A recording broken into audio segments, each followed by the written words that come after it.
Good afternoon. My name is Mark Siegler, and I have the great privilege of welcoming you to the 4th Annual Donor Symposium hosted by the Bucksbaum Institute for Clinical Excellence. Let me take just a brief moment to talk about the Institute. The Bucksbaum Institute was founded in 2011 with a generous gift from the Matthew and Carolyn Bucksbaum Family Foundation. Mrs. Bucksbaum, the co-founder of the Bucksbaum Institute, is with us today, and I wonder if you join me in welcoming her warmly.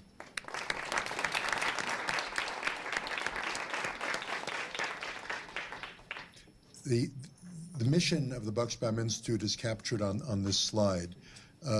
It was created to improve patient care, and to do that by strengthening the doctor-patient relationship, by enhancing communication and decision-making between patients and physicians, and through supporting research and teaching programs addressed to medical students, junior faculty, and master clinicians.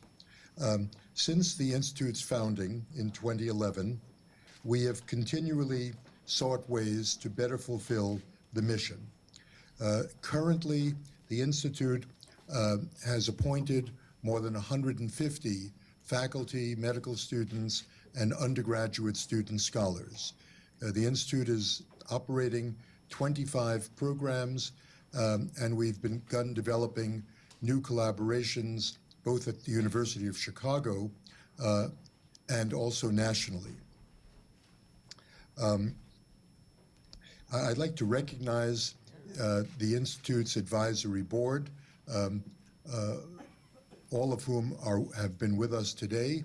Mrs. Bucksbaum, whom you've met, Mr. John Bucksbaum, Dr. Jordan Cohn, Jordy, raise your hand, Dr. Holly Humphrey, Holly, Dr. Laura Roberts, a graduate of Pritzker and now at Stanford, and Dr. Arthur Rubenstein, for many years our distinguished chairman of medicine here at the university. I want to thank all of you enormously for your help with the Institute.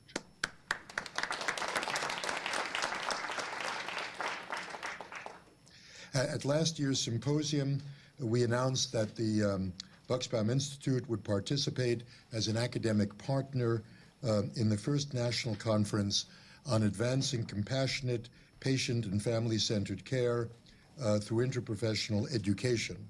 That conference was held in October in Atlanta, Georgia, and this milestone meeting was co-sponsored by the Schwartz Center for Compassionate Healthcare, the Arnold P. Gold Foundation, the Josiah A. Macy Foundation, and by the Bucksbaum Institute. The conference executive summary can be found on the final pages of your program today, and a full report from the conference is available on our website, the Bucksbaum Institute website. I now would like to introduce our keynote speaker, Dr. Peter Ubel. Dr. Ubel and I go back a few years. Where is Peter? There's Peter. To the early 1990s, when Peter came to train with us for a year. Peter Ubel is a physician and a behavioral scientist whose research and writing explores how people make decisions related to health and health care. He is the Madge and Dennis McLahorn University Professor of Business, Public Policy, and Medicine at Duke University. Peter's research explores the role of values and preferences in healthcare decision-making, from decisions at the bedside to policy decisions. Peter has authored over 250 academic publications, the majority of them involving empirical studies of decision psychology as it pertains to health care. Peter has also written for the New York Times, The Atlantic, The New Yorker, is a regular contributor at Forbes, and his books include Pricing Life in 2000, Free Market Madness from the Harvard Business Press in 2009, and most recently, a book entitled Critical Decisions in 2012. Today, Peter Ubel will discuss with us the title, the topic. That's Peter. You'll see him in person in a moment. But his title today is Empowerment Failure: Why Doctors and Patients Often Fall Short of the Ideals of Shared Decision-Making. And I understand he'll focus on the patient empowerment revolution, challenges with implementing concepts of shared decision-making, and some future ideas and opportunities. It's a delight to welcome Peter back to the university.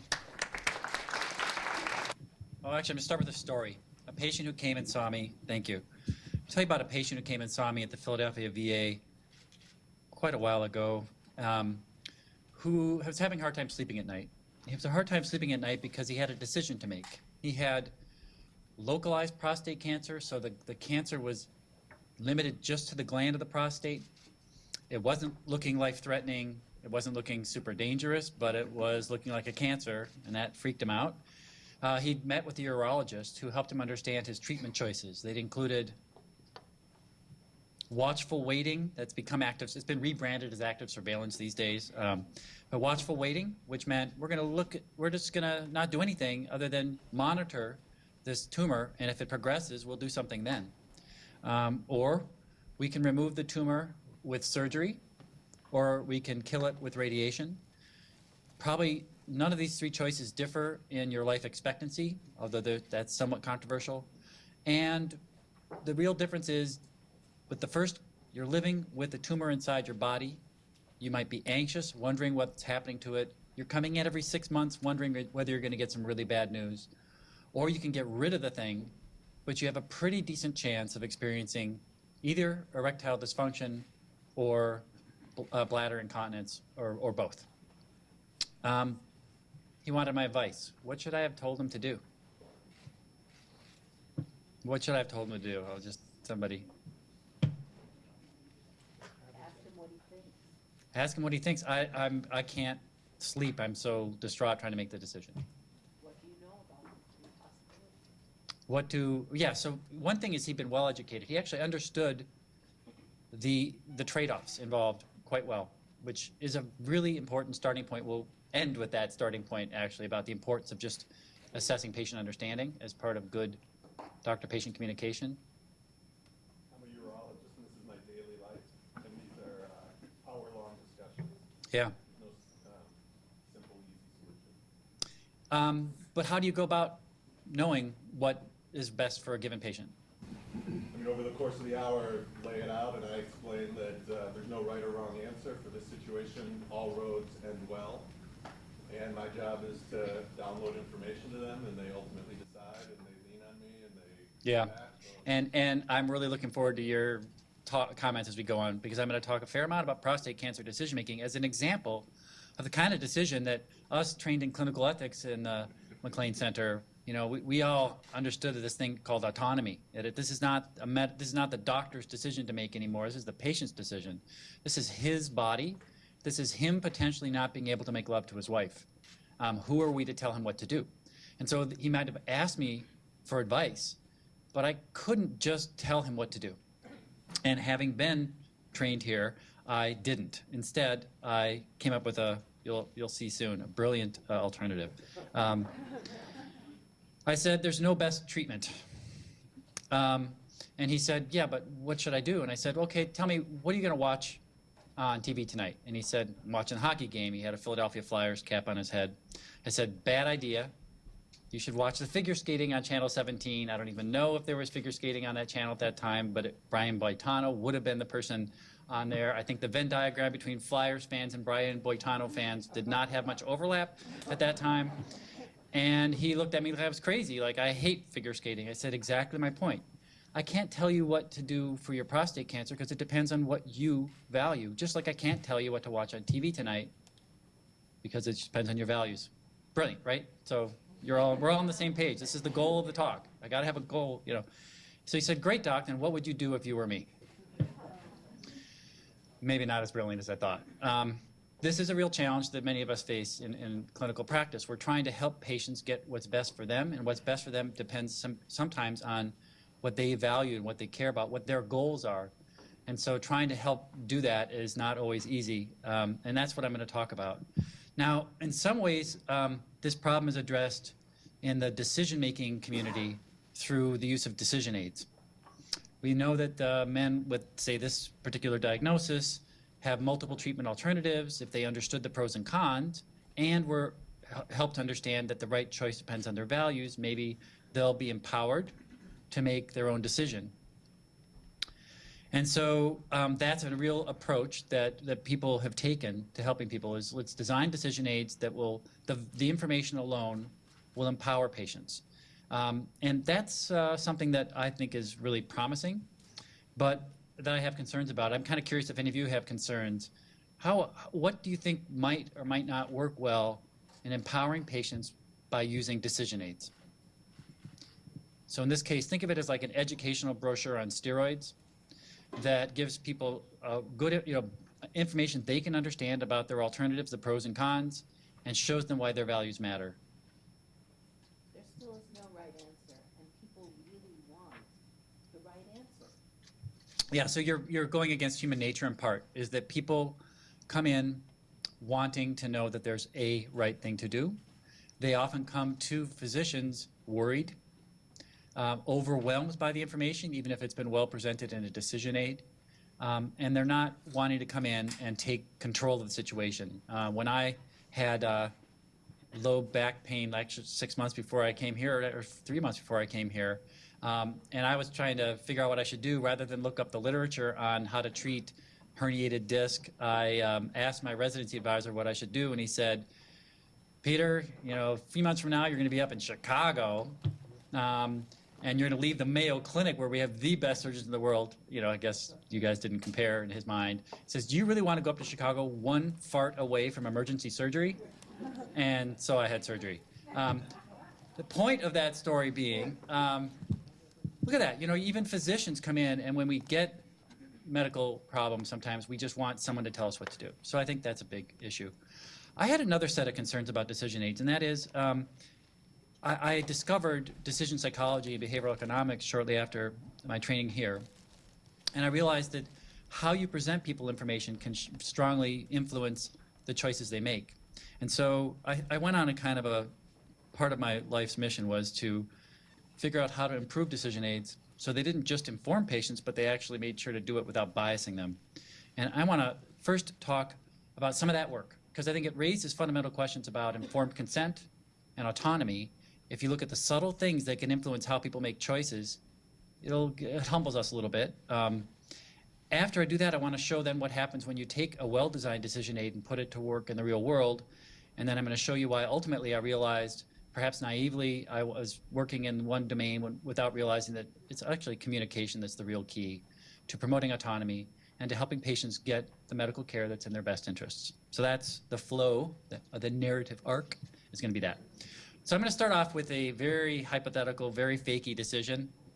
Imagine you have angina, and let's suppose there's two treatments: bypass surgery, which has a 75% chance of curing you of this intermittent chest pain with exertion, but it's they have soft through your chest, or you can get a balloon put up into your artery with a 50% chance of curing you, and you're out of the hospital the next day.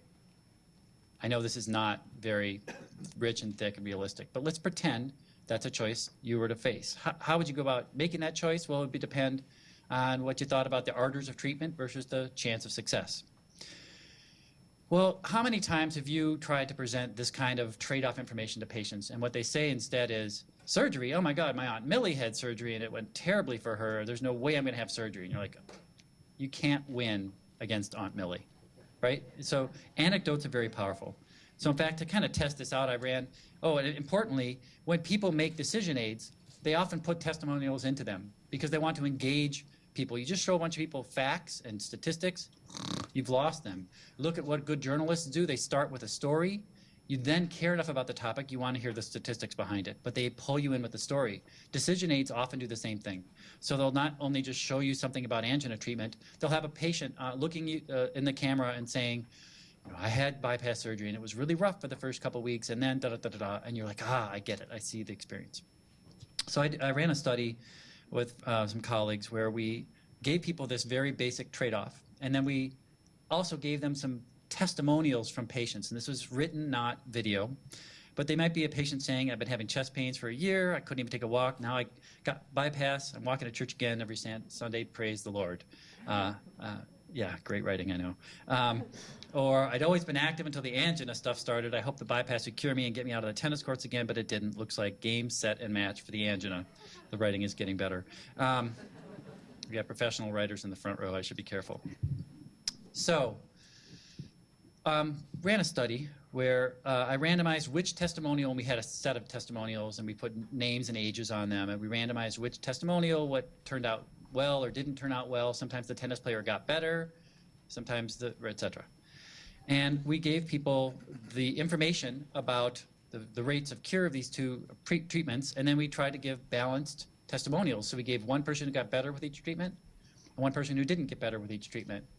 And then we asked them what choice they would make. And under that situation, 20% of people said, if that was me, I would choose bypass surgery. Any concerns you have about that testimonial information? I want to hear from a new voice here. Not like you have to be young, but just that you haven't spoken yet. Yeah.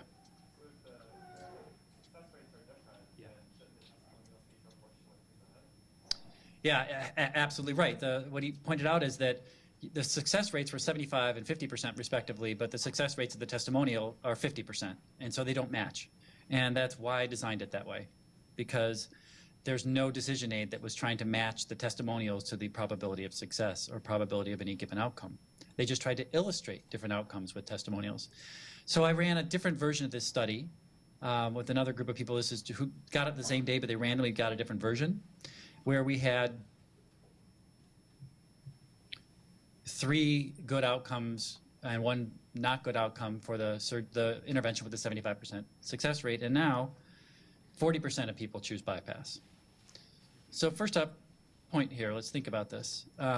We want to help patients make decisions that are in their own best interests. That sometimes means they have to understand the trade-offs involved. But in this case, people pretty much understood the 75% and 50%. These were not complicated statistics. Yet little things like how many stories happen to stack up on one side or another significantly influence their hypothetical decisions.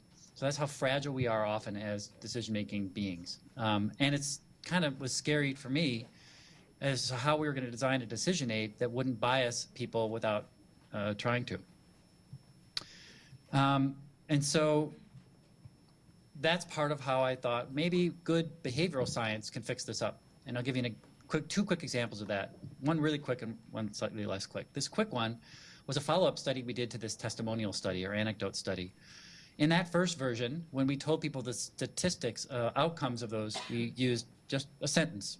Bypass works 75% or 75 out of 100. And we actually made sure we had not only percentiles but frequencies, because about half of Americans don't understand what percents are, and the remaining 2/3 don't know how to add percents and fractions.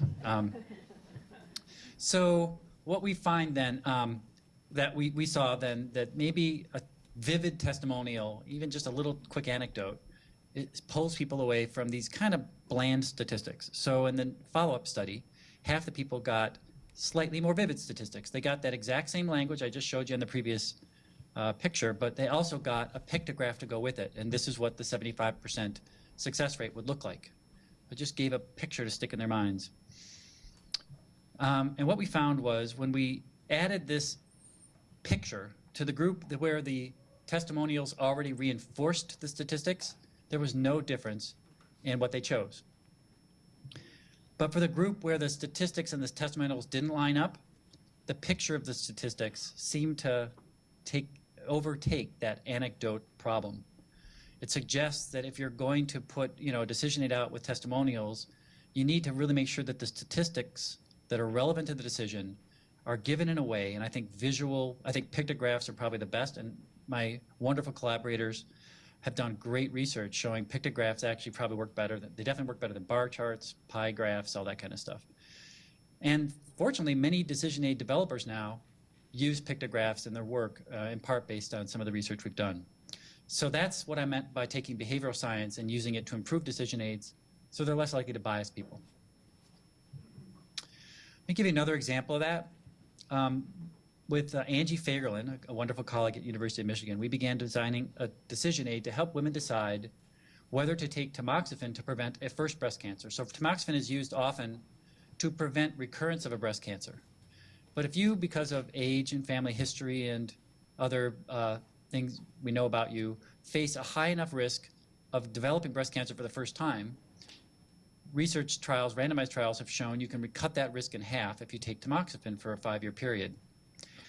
The question is whether a woman would want to do that to cut her risk in half, given that tamoxifen has side effects, and that half often could mean taking you from 3% risk in 5 years to 1.5% risk. So we started to design the decision aid. We started using pictographs like I'm showing you here. And in this particular pictograph, we're showing one of the side effects of tamoxifen, which is it increases the chance of cataracts. Out of 100 women over a 5-year period in the age group in our study, we'd expect 9.5 of them to get cataracts in the next 5 years. But if they took tamoxifen, that number would be 11.3. Any concerns people have about that way of presenting this information about that side effect? I'll look to this side of the room. You like it? Are there other side effects? Yes, there are definitely other side effects. So I'm just showing you the one side effect, and we show them others too.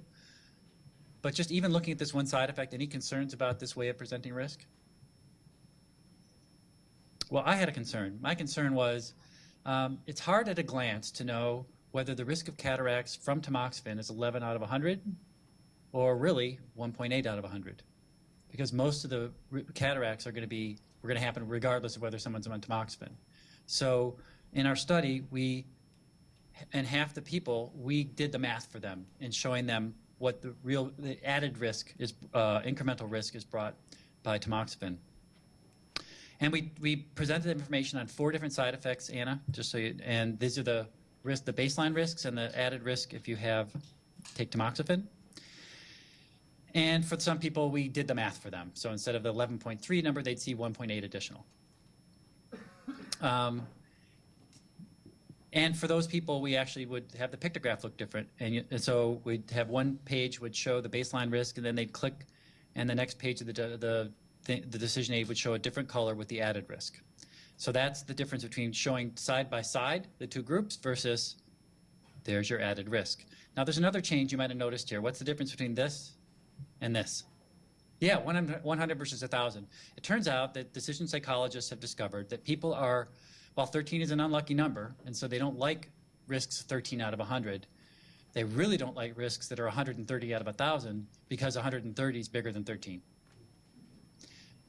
This is, okay, we are not the most numerate population in the world in the United States. That's something to really understand. Many of us are just, math is like second nature to us, especially real basic math like this. Most people, their memories of math are what they hated most in high school.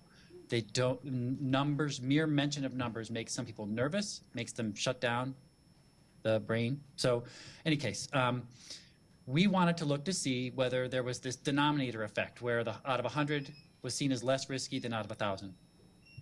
We also changed across people whether the first risks they saw were the rare ones and then the last risks they learned about were the most common ones, or the other order. And I'll walk you through that a little bit. And so what we find is that when we asked people how much they worried about the side effects, when we did not do the math for them, they had a 4.6 out of 10 worry scale about how worrisome these side effects were. When we did the math for them, they were less worried about the side effects. Is that evidence that we've improved a potential decision aid by doing the math for them? What do you think? How many people think that, yeah, that looks like it's this improvement in the design of the decision aid? How many people think that's not evidence of improvement? How many just don't want to raise their hands? Please raise your hands if you don't want to raise your hand. Okay. Guys are like, come on, this is not the University of Chicago audience I expected. Go after me. Attack. No, okay, never mind. We'll get to that. I don't know what the right level of worry is. So I've shown that doing the math changes something, but I don't know if it changes it for the better, the worse, or not. I just don't know. But it shows that subtle things will affect people's perceptions. And we've done a bunch of research showing that how people feel about risk plays a bigger role in their decision making than what they understand their risk to be. So risk feelings matter. But here's another bit of data. If you learned about your risks out of 100, your level of worry was significantly less than if you worried about the risks that were out of 1,000. Does that worry you? What's the right number? I have no idea. And you have to choose some number, right? And this is a big emphasis in behavioral economics and other things. Or Dick Thaler down the street, where at some point we have to give people information in some order. We have to put stuff in the cafeteria, the food in some order, and we know that the order of the food or the order of the information is going to influence them. It's going to nudge them in ways we may or may not want. And so what you want to do is be aware of how you're influencing people and then try to find the most benign way to do it, which is what my research is about here. When we did the math for people, this effect of the denominator went away. It doesn't mean that it was a perfect way of giving the information, but I think that's evidence, supportive evidence that it's better. Another example, when the first thing you saw was the low probability side effect, the last thing you saw had a lot of squares colored in. And that's stuck in your brain, a recency effect, right, we call it. And so those people were more worried about the risk than the people where the last thing they saw had a lower probability. Even though it's the same information, it was just given in a different order. That also went away when we did the math for people. I think that's the kind of evidence of how you can use behavioral science to improve the design of decision aids. I think you can also use it just when you're talking to patients in clinic. The more you kind of understand decision psychology, the better you can understand how you might be biasing people, even unwittingly. I actually think, look aside, we need to do a lot less basic science training in medical school and a lot more social science. Just flat out, if you want to train people to be good physicians, the Krebs cycle ain't that helpful. It's just not. I don't remember a damn thing about it. I do not, right?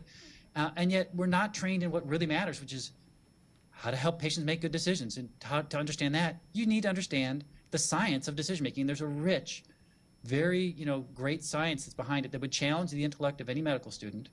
So it's got street cred, scientifically maybe, but we're not doing that. And I think that's a shame. All right, so that's what we've learned, that there are ways to look at how you design decision aids or how you give information to patients that can bias them. And if you know about that, you might even test and find and discover ways that overcome those biases. And the world will be better in that case. So with that in mind, we designed a decision aid to help men decide about localized prostate cancer. And again, Angie Fagerlund played a big role in this. Margaret Holmes-Rovner at Michigan State played a big role. And we approached men at the time. They were getting a biopsy, so they had probably a high PSA blood test, and they had someone take 12 pieces out of their prostate, probably not the best day of their life. And we show up and say, hey, would you like to be part of a research study? And many of these men were willing to do this. This was in a 4 VA hospitals across the country. We then gave them all a decision aid and said, in case they find some cancer in your prostate, we want you to read this booklet so you'll be prepared for making any decisions that come down the road. And then we found out from the clinic who had cancer, and we made the calls beforehand and said, yeah, we know you're coming into clinic again. Make sure to look at that decision aid. We didn't tell them they had cancer. That was what they found out from their doctor. Then when they came in to the urology clinic, the doctor gave them the bad news, and we were there to tape record what happened. So that's the overview of the study. And one of the things we found, I'm not going to bore you with the details of this, but there has been a scale that Clarence Braddock, now at Stanford, designed that looks at is the communication there in the office, in the clinic setting, does it meet the standards of shared decision making? That's what SDM means here. Is the doctor helping patients understand their role in the decision? Are they giving them information about the treatment alternatives, their pros and cons, assessing their comprehension, things like that? Physicians often do quite miserably on this scale, their performance. It's something we just don't train medical students to do very well. Primary care physicians, even, that's what I am, tend to do miserable on it. The urologists here actually had higher scores than we'd seen reported in literature, and it was mainly because they were really good at telling alternatives. So basically, the completely blank part is where they didn't do anything in this domain. If there's any color checked in, that they did something or even did a lot in it, and you'll see that there's almost no white space for discussion of alternatives, for discussion of risks and benefits. It's hard to leave the urology office with this diagnosis without hearing about those 3 basic treatment approaches and their pros and cons. So they absolutely wonderful job of making sure that people are informed, which is really what you said earlier. You really make sure, it's a long appointment, and you make sure they understand their alternatives. So that's absolutely what we see. in these. And here's an example. Here's a patient who, right after telling the man he had prostate cancer and he kind of acted very surprised, he went on to try to reassure him that the prostate cancer wasn't too bad. So we took 12 cores out of your prostate. Out of those, 3 cores had cancer in them. The percentage of the cores that was cancer was fairly low. It was under 30%. So out of those 3 cores, a third of them had a little bit of cancer in them. Those 3 cores out of 12 says there's probably not an extensive amount of prostate cancer in your prostate. But we should talk about different treatment options. So let's stop right there. What do you like and what do you not like about, what you've heard or what you've seen so far? And it's honest. Is that something you like or dislike, Peter? You like the honesty. Okay, I didn't want to be assuming. Yeah, so, in the 60s when they surveyed physicians, and this was about serious cancer, 90% said I would never tell a patient they had cancer if they were dying of it. That would be cruel. And the Hippocratic Oath even tells us to be silent often to our patients because we're there to protect their interests, and sometimes knowledge is not good for them. That ethic has completely changed. And so we see a lot of honest information. Any other things you like or dislike about it? Yes? I just think there's a stunning amount of numbers, and you just told me people don't understand fractions. Yep. Fractions and fractions and fractions. And it's going to get worse. It's going to get worse, right? And before I get to that, though, remember when this information is coming to the patient. It's literally seconds after he found out he had cancer. What do you think he actually hears for the next 10 minutes? Blah, blah, blah, cancer. That's probably all, right? There's a sweat going, heart's racing, and everything else is pretty much gone. And yet this is when, to reassure him about his cancer, the urologist earnestly went on this amazing journey to relieve him, to let him know it wasn't that bad. Because the next sentence then went on, we also grade prostate cancer and how it looks under the microscope. We give it a score between 6 and 10. The patient says, why wouldn't it start at 0?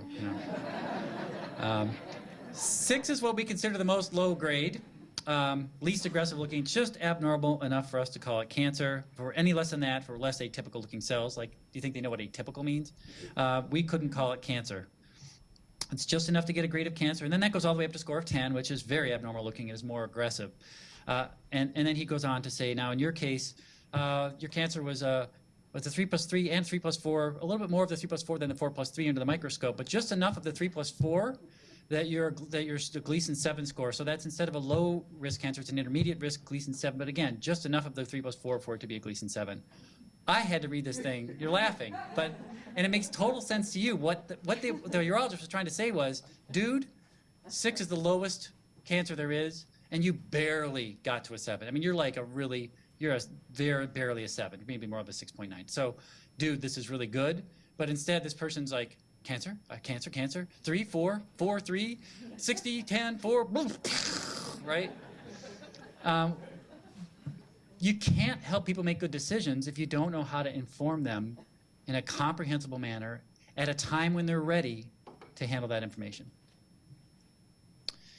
And so the bad news here in part is that thorough communication is not always good communication, and we have to find a way to get the right amount of information across. Good communication takes time, and sometimes that means to take time to let them recover from the bad news and maybe just have the message be, this is not a life-threatening cancer. We have months to make a treatment decision about this. All we're going to talk about today is, that main picture, right? We just, instead, in all these, within 20, 30, 40 minutes, most of the men have made a treatment decision. And so we need time to acknowledge and deal with emotion, to absorb and reflect on information. And then we need to get out of this jargon. And the amount of jargon was really pretty stupendous because these words become second nature to us. And part of being a really good physician is seeing the world through your patient's eyes. And those are eyes that haven't gone to medical school, that don't understand numbers the way you do, and definitely don't understand what a Gleason score is, why it would start at 6, etc. Now, we had fortunately armed these men with information up front that gave them time to understand what the Gleason score was, and what is more importantly, what those 3 treatment alternatives are: the surveillance, the surgery, the radiation. And so they came into the office a little bit better informed than most men who would have gotten this diagnosis. And I'm going to show you how that went. And I'll start by just looking at before they got the news. And this is all still very hypothetical to them. We asked them, all right, if you were to find out that you have one of this early localized prostate cancer that you read about.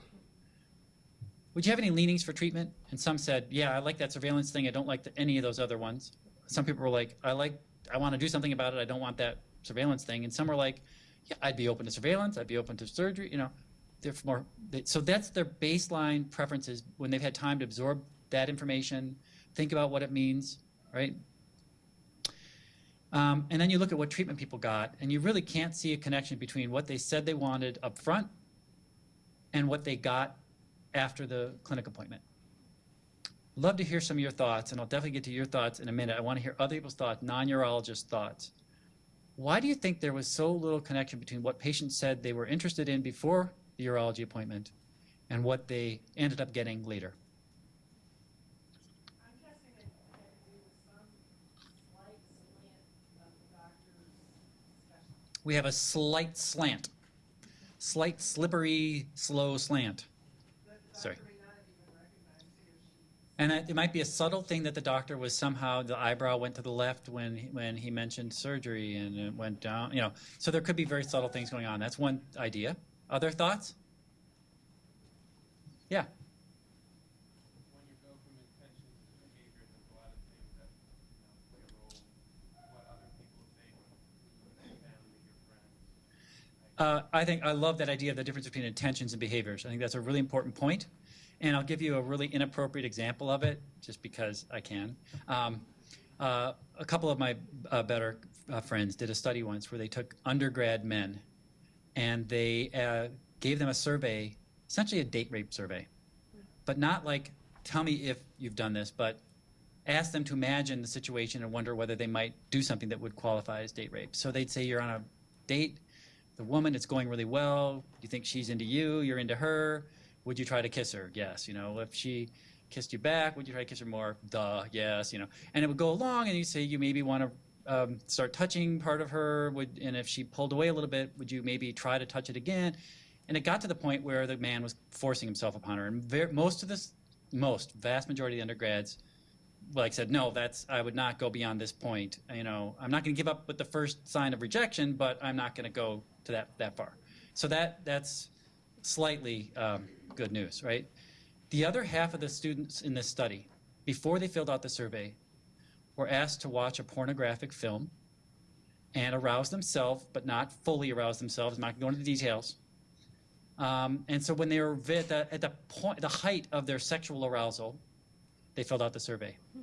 And they went way further in what they said they would do. This is the difference between intention and behavior. That in the cold, dry world of I read this decision aid and I'm thinking I might want to do one thing, I feel one way. I get told I have cancer, that is such a different situation, I might act differently. Other theories, I won't have a long-winded explanation of any other theories you have. Yes? Well, some people, I think, as you get to know them, have rather upbeat personalities, Mm-hmm. and other people are, if not pessimistic in nature, they're at least skeptical Yeah. about most things.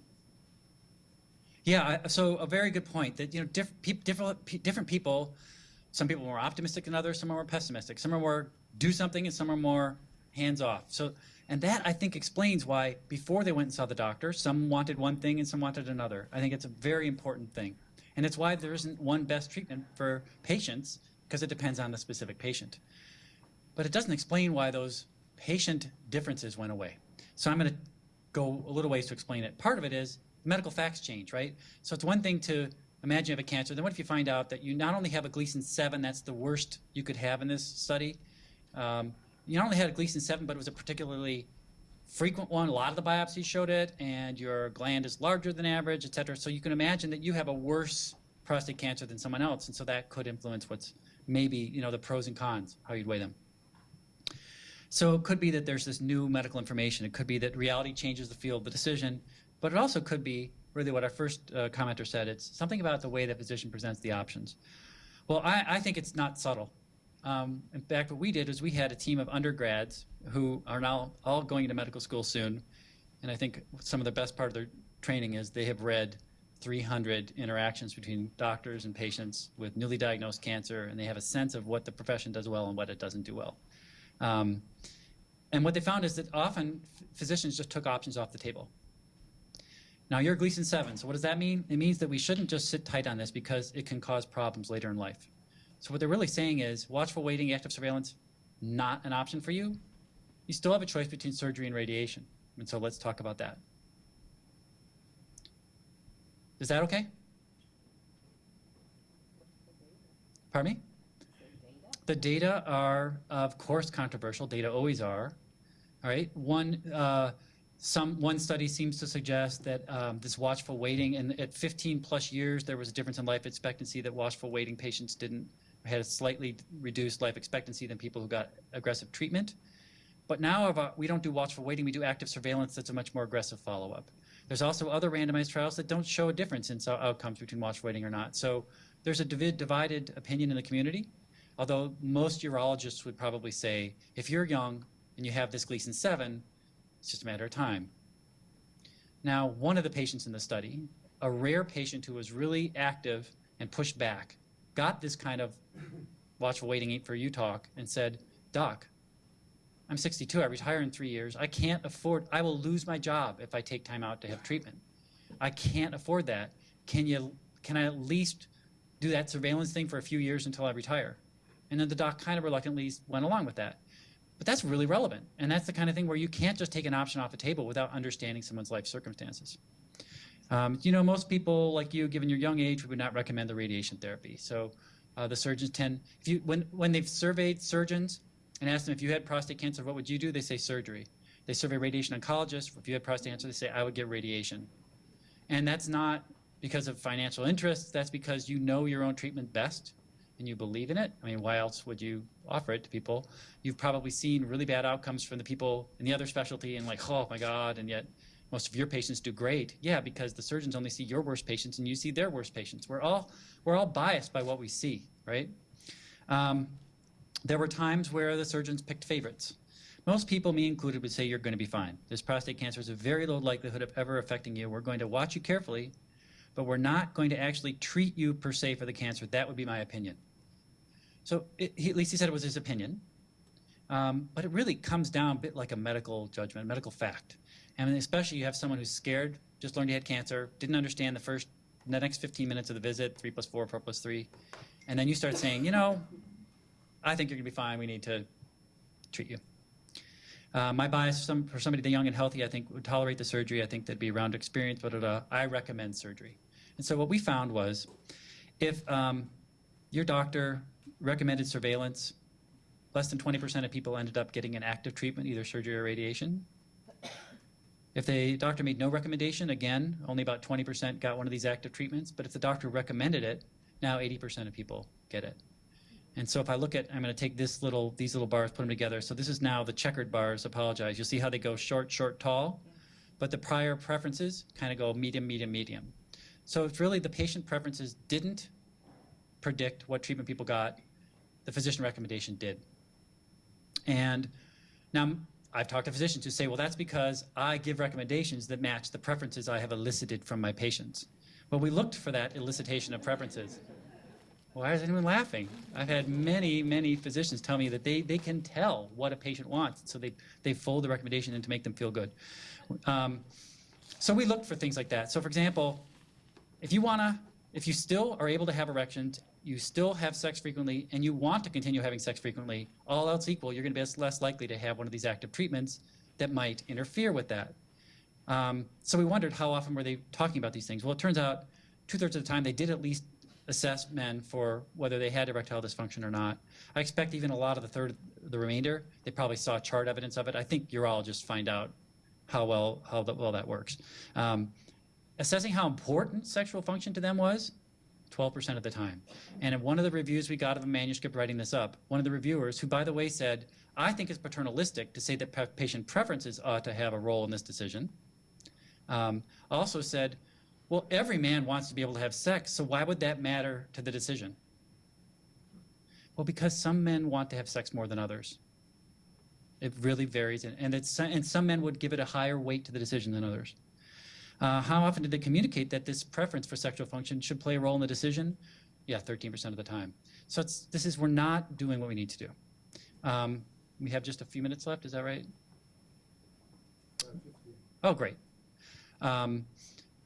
Now, we did see some real effort on the physicians to try to acknowledge their own limitations as impartial decision counselors. Literally, they would come out and admit their own biases. One approach when you have your own bias is to disclose it. If I just let you know about my biases, that ought to help you realize that the opinions you're hearing from me there's a little opinion in them, and that maybe you should hear someone else with a different bias, and you can weigh those against each other. We found a number of times where physicians just flat out said things like, look, I'm a surgeon, so I'm biased in favor of surgery, and here's why I think it's best. Now, you should talk to a radiation oncologist because they'll tell you why they like that treatment. I think that's great that we're all coming out and doing that, but the behavioral scientist in me isn't so sure. And some research I did with Sunita Saw, who's at Georgetown right now, we found out that disclosure can backfire. Out of 300 patients, 26 times the physicians explicitly used the B word, I'm biased, during some point of the encounter. Those patients were more likely to have surgery than the average patient.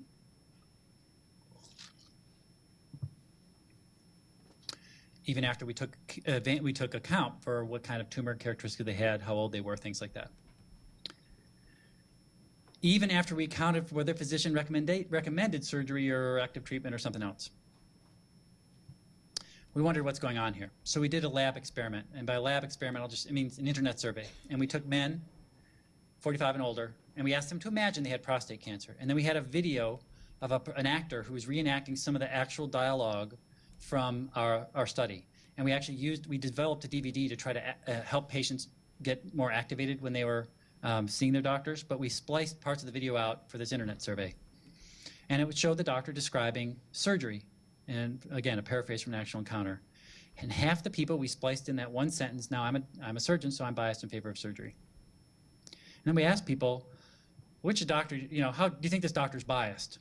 The people who saw the doctor admit he's biased said that they had a higher bias score than the ones who didn't. So the disclosure, they noticed it, and it worked in the sense that it made them realize that you're biased. They believed you.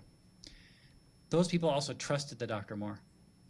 And I should have asked you before, Laura, before you said obvious answer, right? No, but so what happens is, think about what an amazing person this is. He's not only giving me advice, he's letting me know he's biased. I believe everything he says now. And so, and there's no way that these urologists were purposely saying, I'm going to really win now because I'm going to admit bias, knowing that, So this is again, a little change in words can affect how a decision feels and how a patient feels about you, and therefore how likely they are to take your advice. In fact, they were more likely to even recommend that doctor to a friend. So I think we need to improve decision-making. I think that's really what the Bucksbaum Institute is about, is that we're really trying to look at the communication plays a role in helping patients make better decisions and really promoting the moral practice of medicine. And here's what I think physicians can do to achieve that, and then I want to open this up for some famous University of Chicago debate. We need to provide unbiased information to our best extent we can, but maybe just as importantly, unbiasing information. And that latter one's much harder to do because you have to understand decision-making well enough to know what can bias people or not. People are way more likely to choose a surgery with a 90% survival rate than one with a 10% mortality rate. These are the kind of ways that we can bias people just by how we frame things. So we have to be aware of that to avoid it. We need to conduct teach-back. We heard someone talk about that a little earlier. That means that after I've told you something, I say, look, I just told you a lot, and I don't know if I did a good job. Can I hear in your own words what you heard me say? My theory is I'd love, if somebody here wants to do this study with me, I'd love to do it. I think you could take physicians and give them zero communication training and just tell them in your next 20 patients, I want you to do teach-back when they come in with this decision to make. And I would tape record the 1st, the 3rd, the 18th, and the 20th, I don't know. We'll work out the methods later. I think you'd see at the early time, they gave too much information, half of it irrelevant to the decision at hand, with way too much jargon. They would get gobbledygook back from the patient, and then they'd spend an inordinate amount of time trying to re-explain it.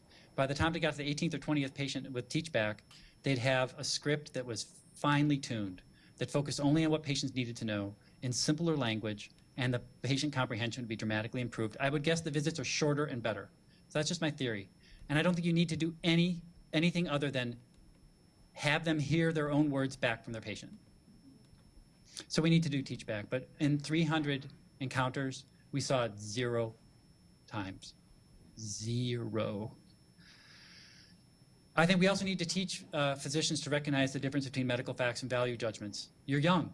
You need to get this out. Well, that depends. Another one of the patients in the study said, I just got remarried. I'm not going to have erectile dysfunction right now. No way. I'm not doing the treatments, right? That's pretty relevant. So we have to understand that distinction. And finally, patients are still going to want our advice. And as physicians, it's wrong for us to not help people out because they want that help and they want that support. The point is, though, we shouldn't give advice until we understand patient preferences. Don't go to a financial counselor who 5 minutes after meeting you says, here's where you should put your retirement investments. If they haven't talked to you about your goals, how early you want to retire, how much risk you're willing to take, then they can't give you good financial advice. Same goes for a physician telling you what to do for your healthcare problems. All right, back to the opening story, and then we'll have time for some back and forth. This gentleman, after my attempt with a hockey figure skating analogy to empower him to make a decision, turned it back on me again. And then I realized I had to help him. And so I tried to talk to him and understand his preferences better. And at some point I said, well, great, well then from what I've heard, it sounds like watchful waiting will be the best approach for you. I was like, I don't know, because I'm really worried about it. Okay, well, let me talk a little more. I said, well, maybe surgery would be better for you then because you get it done. Well, but God, then I have, yeah, they're not always easy conversations. But I went back and forth several times. Each time I would hear him and say, if I understand you well, it sounds like this treatment would be best. Finally, we landed on one where he said, yeah, I think that's right. And I don't even know who made the decision there. I think it was the right one, though, because it was grounded in what the patient cared about. So that's really the bottom line. And I'm really eager to hear your thoughts, criticisms, stories, etc. Thanks.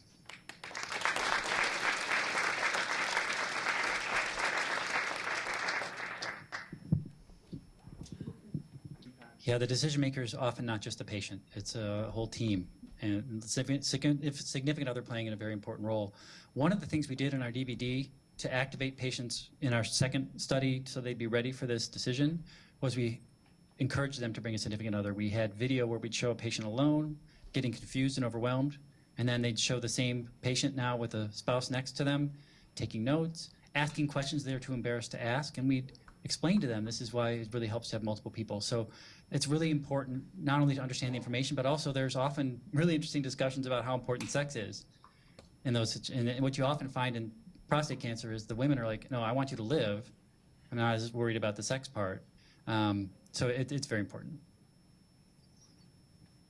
Other questions, comments? Yes. Hey, and so in fact, there are really important efforts to try to do this. Of course, I'm blanking his name, UCSF guy. Jeff Belcora, thank you for your help. So Jeff Belcora at UCSF has started a decision coaching service. And it's teamed largely by nursing students, medical students, social working students.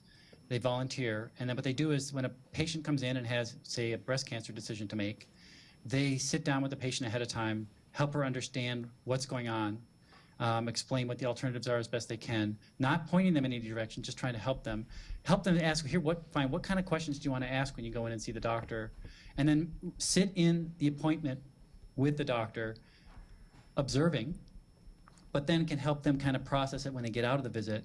And they find tremendous satisfaction. And I absolutely think that would be a wonderful thing to be routine, is to have nonpartisan coaches, just even support people. I absolutely think that'd be great.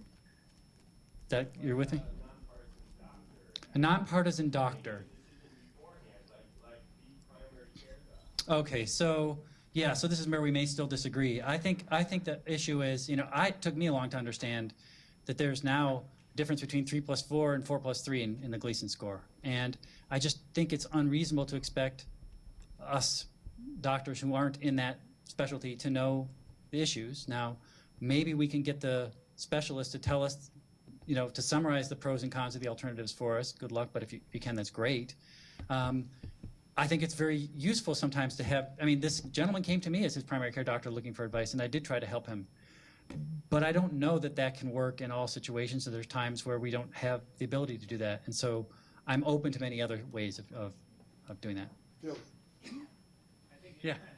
I want to support the use of times. That would Yeah, thank you very much. It's really, and those of us in the decision-making world, we're kind of a bit obsessed with the difference between absolute risk and relative risk. And what you talked about is you can have a 20%, you can have a twofold risk increase with something, that's the relative risk, but it could go from 0.1% to 0.2%. But industry has a bias. They put in their ads, they put the relative risk because it makes their products look better. Journalists have a bias because they want people to read their story, and that the 20% number is a lot better than the 0.1% number. And so our job is to overcome some of that and give people better information. And the Pictograph does it. It's an absolute risk method of presentation. Thanks. Other questions or comments? Yeah. I was curious about. Got it, yeah.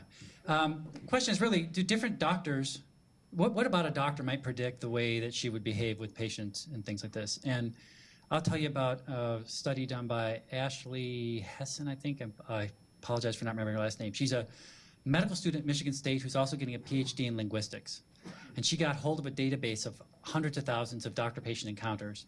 And she just looked at recommendation language and fancy linguistic stuff. They had figured out which forms of language, like, I think you should, or I recommend that, or my recommendation is, and you could see which way of wording it had more oomph. So they kind of figured that out, linguists figured that out. And she looked to see what phrasing the doctors used and found that the longer you practice medicine, the what? What do you think? Huh? The more definitive the recommendation is. It's absolutely true. And whether that's a cohort thing, like they just trained at a different time, or the more you practice, the more confident you get, we can't know that from that. But no doubt, the age of the physician predicted how kind of declaratively they made that recommendation. So thanks for the question. Yeah, great comment. So point here is this was a VA study, and what I didn't highlight was that the majority of the physicians doing the majority of the conversing were residents and fellows, which in itself is extraordinary when you think about it. If you're in urology residency, you cannot make a 2-inch incision without having attendings hovering over you. And yet you can tell a man he has cancer and do a really crappy job of it without anyone even knowing that you did that. I mean, it just shows where the priorities are in training. You get what you train. And they have their own conflicts of interest. Like, I want to operate, and there's no doubt that can play a role, although often the guy you're talking to won't get operated on for another month, at which point you're back at the university hospital. So it's a weird mix. And in private practice, by the way, how do they make money? Right? Although active surveillance can be lucrative too, the radiation is the worst place to go. So conflict of interest are really important in decisions too. Yeah, so he's pointing out that there's a lot of financial conflict of interest that can influence how physicians make recommendations, and it doesn't even have to be conscious, like, I want to make money. It can be like, this is the right thing to do, and of course, I make money. And how would you be critical of the literature when so much is at stake? When your livelihood's at stake, and you see that study questioning the value of your intervention, you're like, oh, the sample size was too small, right? I mean, this is just human nature. Yeah. I'm a pediatrician, and I wonder, we talked about spousal influences, but does any of this differ when you're talking about a parent making a decision for a child, which I think would be a very different set of influences? Yeah, question is whether you see different decisions if it was a parent making a decision for a child. I don't know the answer. Yeah, Laura. Wonderful talk. Thank you very much. Much of the informed consent literature really focuses on. I was just saying it's a wonderful talk. Much of the, yeah, right. Yeah, right. But much of the informed consent literature really focuses on information sharing, communication. The areas I love are appreciation, like appreciating the nature of the decision in the context of the whole of one's life. Whether a person really feels like they can make a voluntary decision, what kind of coercive pressures are present in the process of making the decision. Can you say whether your work has any insights for us around appreciation and voluntarism capacity? Yeah, I think that I think doctors heard the information part of informed consent, and so that's very much the focus. And I don't know that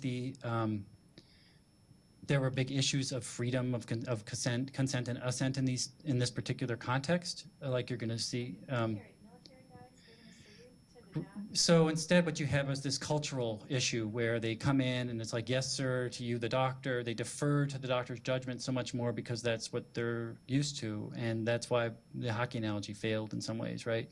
And so absolutely, that's what we're not attending to. We're only getting the informed part of informed consent, and it either ends up as a big, long pieces of bunch of paper with jargon on it, or it's us spitting jargon out, and they're nodding along. What the nodding along is basically saying, you lost me 10 minutes ago. Looks like we need to end. Okay, thank you very much.